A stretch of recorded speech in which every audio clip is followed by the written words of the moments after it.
시장에 자연스럽게 맡겨놨으면 되는 거를 똘똘한 한 채로 몰아서 집값이 어마어마하게 뛰게 만든 것도 사실상 규제라고 전 봐요. 상급지 올라가니까는 너도 나도 산 거예요. 대출 활용해서.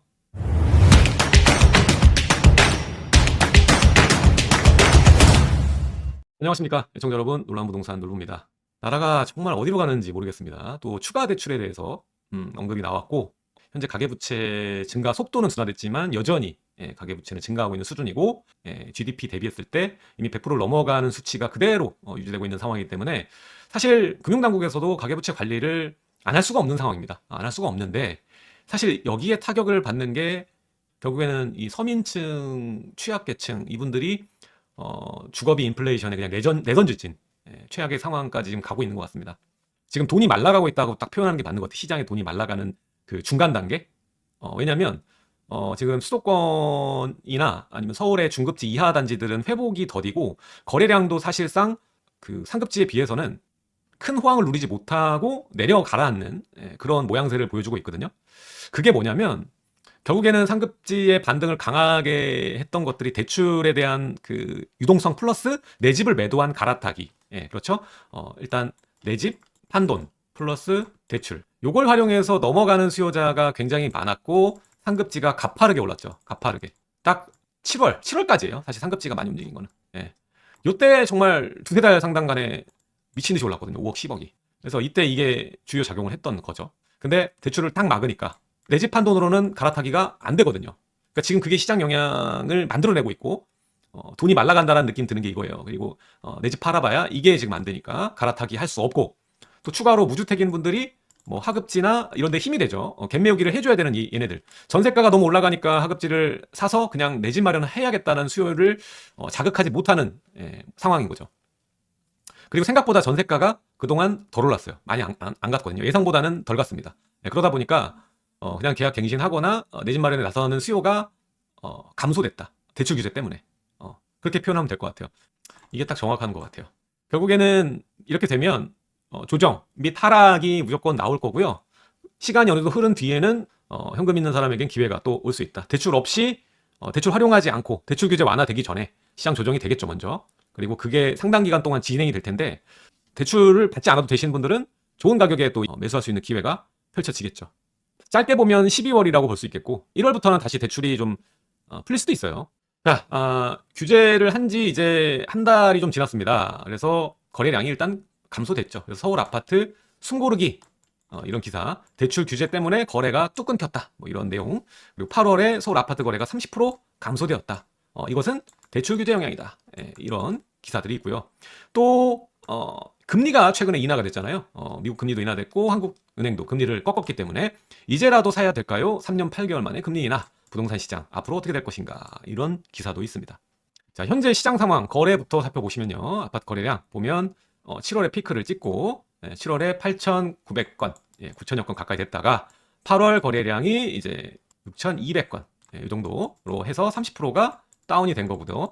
그리고 지금 현재 9월, 이제 10월 중순이 지났기 때문에 지금 2,500여 건 정도가 되는데요.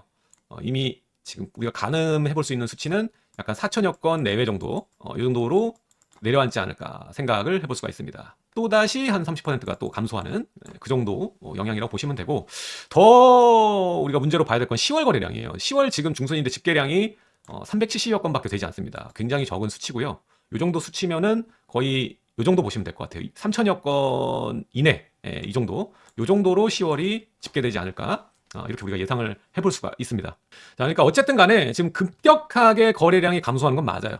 확 줄어들고 있죠. 여기에 기사에 봤듯이 서울 아파트 거래가 30% 감소했다, 대출 규제 영향이다 라고 하기엔 사실 정말 대출 규제가 강화된 건 9월부터거든요. 그러다 보니까 이게 대출 규제 때문만은 아니라는 거예요. 뭐다? 고점입니다. 고점. 고점 인식. 상급지가 7월에 이미 다 갔어요. 이미 금액이.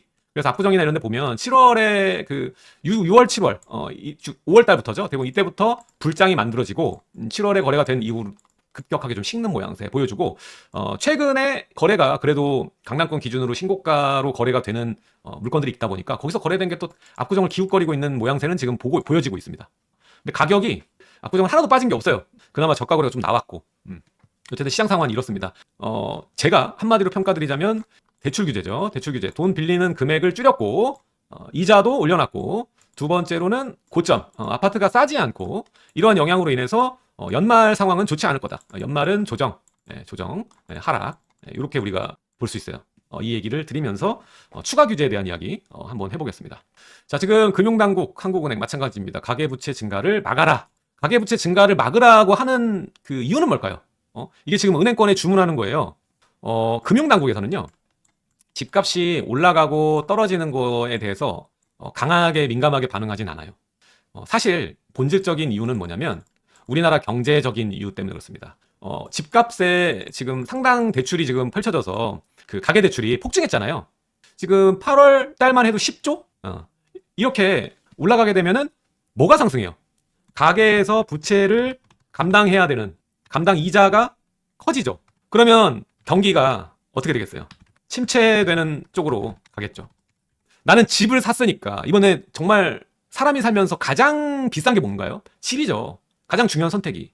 상급지로 가기 위해서 영끌이라는 표현은 그렇지만 어쨌든 최대한 내가 쓰는 거를 줄이고 집을 사겠다. 선택한 분이 최근에 많은 거예요. 그러면 결국에 이 가계부채에 대한 이자로 돈이 많이 빨리게 되면서 소비는 줄어들고 또 기업 생산도 줄어들고 투자도 줄어들게 되면서 이 악순환 구조로 들어가기 좋단 말이에요. 정부는 사실 집값에 연연하는 그 단체고 금융당국 한은이나 이 금융당국에서는 가계부채 증가를 막아서 소비가 감소되는 거를 최대한 막기 위한 수를 둘 수밖에 없는 거예요. 자, 그래서 지금 대출 규제를 강하게 했죠. 스트레스 DSR 2단계. 그리고 가산금리가 은행권에서 올리는 거를 그냥 눈 감고 지켜봤죠, 그냥. 자, 근데 이 상황에서 대출에 대한 추가 규제가 예고되고 있습니다. 은행권 1금융뿐만 아니라 2금융까지 강하게 들어가는 거. 자, 주담대를 손을 봤잖아요. 근데 주담대는 감소했어요. 여전히 증가세지만 증가폭이 둔화됐다. 근데 여전히 증가세를 견고하게 가져가는 게 있습니다. 바로 전세대출과 정책대출이에요. 정책대출은 디딤돌, 뭐 버팀목, 보금자리 이런 것들이죠. 이거는 계속 올라가고 있다는 거죠. 꺾이는 게 아니라 증가세. 그래서 이것도 지금 DSR 포함 산정하는 걸 검토하는 것으로 지금 얘기가 됐고 이걸 체계를 만드는 걸 지금 은행권에 주문을 한 거예요. 이렇게 되면 대출이 힘드니까 2금융까지 가계부채 관리 강화를 주문하게 되는 겁니다. 그래서 돈을 끌어다 쓰기가 어렵게 지금 만들고 있는 거예요. 지금 압구정동에도 보면 여러분들 거래가 그냥 현금으로 해서 그냥 다 했을 것 같지만 대출을 활용하시는 분들이 상당히 많습니다. 일부러 돈이 많은데도 풀로 대출 받는 수요가 굉장히 많습니다, 여러분들. 여러분들은 잘 모르시는 분도 계실 거예요. 장점은 자금 조달 계획. 대출 받아버리니까 내가 증빙해야 될 금액이 줄어드는 거죠. 특히 사업하시는 분들도 마찬가지. 그렇죠. 그래서 오히려 지금 이렇게 대출 규제하니까 매수를 조금 뒤로 미루는 분들도 늘어나고 있어요. 일단 첫 번째는 이건 또 DSR 넣으려고 했는데 여론에서 뒤집혀가지고 하루 만에 말 바뀔 수도 있거든요. 근데 두 번째 게 저는 강력하다고 보는 겁니다.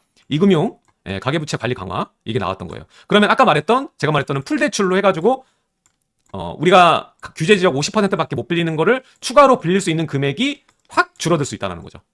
자, 이거 전반적인 내용 보면은 전 한마디로 표현하고 싶습니다. 지금 소일코 외양간을 고치고 있다. 전 이렇게 표현을 하고 싶거든요. 이미 골든 타이밍이 다 있었어. 근데 못했잖아요. 첫 번째 최근에 골든 타이밍은 뭐냐면 이거 스트레스 DSR 있죠. 이거 예정대로 7월부터 했으면 이 사단이 안 났어요. 지금 집을 산 수요들이 보편적인 게 갈아타기예요. 갈아타기.